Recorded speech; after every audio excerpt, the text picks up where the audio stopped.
நம்மாழ்வார் என்னால சம்சாரத்தில் இருக்க முடியாது, மோட்சம் கொடுன்னு கேட்டார். பகவானுக்கு மோட்சம் கொடுப்பதற்கு விருப்பமில்லை.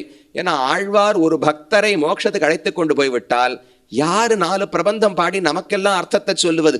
திருவிருத்தம், திருவாசிரியம், பெரிய திருவந்தாதி, திருவாய்மொழின்னு 4 உயர்ந்த பிரபந்தங்களை பாடி 4 வேதங்களையும் தமிழ்படுத்தி கொடுத்தவர் நம்மாழ்வார்.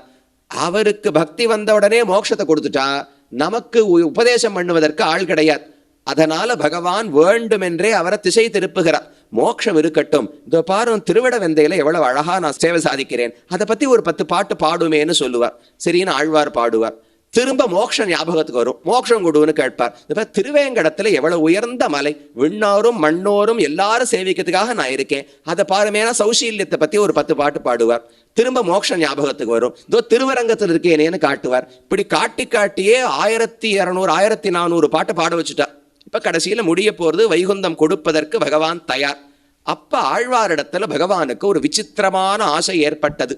எந்த ஒரு ஜீவாத்மாவாக இருந்தாலும் வைகுந்தத்துக்கு போகும்போது இந்த உடலை கழித்து விட்டுத்தான் செல்ல வேண்டும். அத ஆழ்வாரிடத்தை நம்ம தயங்கி, ஆழ்வார் காத்துன்னு இருக்கார், எப்ப கொடுக்க போறாருன்னு காத்துன்னு இருக்கார். பகவான் வானத்துல வந்து நின்னாச்சு, புறப்பட்டு போக வேண்டும். ஆழ்வாரும் பார்த்துட்டு இருக்கார் பெருமானை, பெருமான் ஆழ்வாரை பார்க்கிறார். வைகுந்தத்துக்கே போகல, 2 பேரும் ஒருத்தருக்கு ஒருத்தர் பார்த்துட்டே இருக்கா. ஆழ்வார் கேட்டார், என்ன இன்னும் போகணுமே? என்ன? ஆமா போகணும், போகலாமே, புறப்படலாம்னு பகவான் சொல்றார். இந்த உடல் விழவே இல்லையே, இந்த உடம்பு கீழே விழுந்தாத்தானே நான் புறப்பட்டு வருவதற்குன்னு ஆழ்வார் கேட்கிறார். அப்பதான் மெதுவா பகவான் சொன்னாராம், அது இல்ல, உண்மை இந்த உடம்போட கூட்டின்னு போலாம்னு இருக்கேன்.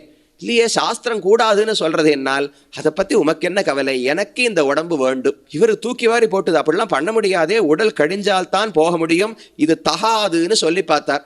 தகாதுன்னு நீர் யார் சொல்றதுக்கு? நான் சர்வேஸ்வரன், நான் வச்சதுதான் சட்டம், நான் இப்படித்தான் அழைச்சின்னு போவேன்னு பகவான் சொன்னாராம். வேண்டாம், மங்க ஒட்டு உன் மாமாயை, இந்த பிரகிருதி இந்த உடல் என்கிற மாயையை இங்கேயே கழித்து விடு, இது வைகுந்தத்தில் வேண்டாம், என்னை மட்டும் அழைத்து கொண்டு போன்னு ஆழ்வார் சொன்னார். பகவான் அதுக்கு மேல மறு பேச்சே கேட்கல, உடனே சரின்னு ஒத்துண்டு தன்னுடைய ஆசையை விட்டு கொடுத்துட்டாராம். அப்புறம் ஆழ்வார் பாடுறார், ஆழியான் அருள் தருவான் அமைகின்றான், அது நமது விதி வகையேன்னு ஆழ்வாருடைய பாசுரம். நான் ஆணையிட்டபடிக்கு பகவான் எனக்கு வைகுந்தம் கொடுக்கிறார்.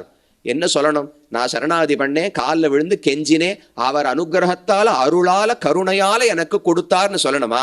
நான் ஆணையிட்டபடி பகவான் கொடுக்கிறார்னு ஆழ்வார் சொல்றார்.